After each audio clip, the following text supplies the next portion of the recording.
Chapter 3, number 25. Vector A points in the positive x direction and has a magnitude of 75 meters. The vector C is equal to A plus B and points in the positive y direction with a magnitude of 95 meters. Sketch A, B, and C. Estimate the magnitude and direction of the vector B. Verify your estimate in part B with a numerical calculation. So let's first do kind of a quick sketch with, that's going to be our coordinate system, and we know that A points due plus x with 75, so something like that. And we also know that C, which is the sum, points in the plus y direction, has magnitude of 95, so somewhat longer than that. So that was probably not a great choice on my part. So let's clean up a bit. Oops. Let's make A a little bit shorter. And then let's make make C.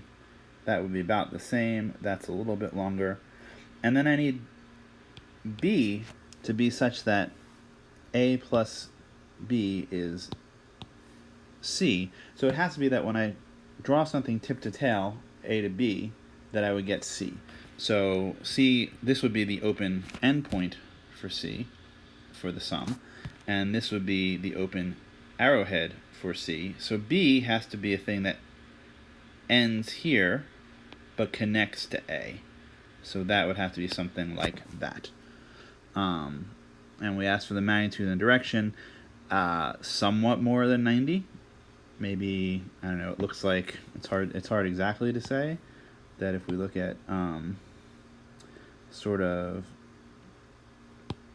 this length is definitely somewhat longer than that. Maybe down to, if we sort of spin a circle, which was one way you could theoretically do this, say put it on a circle and see where it would have ended up. And it looks like maybe a quarter more than 90. So what is that? Something like 20 something more. So say 110, 115. But we can see that this is really not excellent. This is not the best way to do this.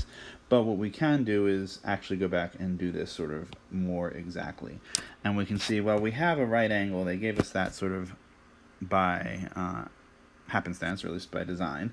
And we'll want to get that angle, and we'll want to get the length of B. But now we have what would be basically a right triangle. We have 75 down here, and 90 over here, and B over here.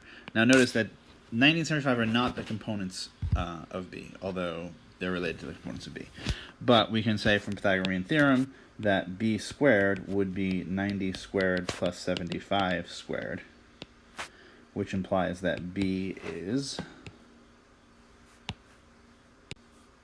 117. So that's pretty close to the 120 we were talking about. And then we can also say that the tangent of theta is 90 over 75, because it's the opposite always over the adjacent for tangent.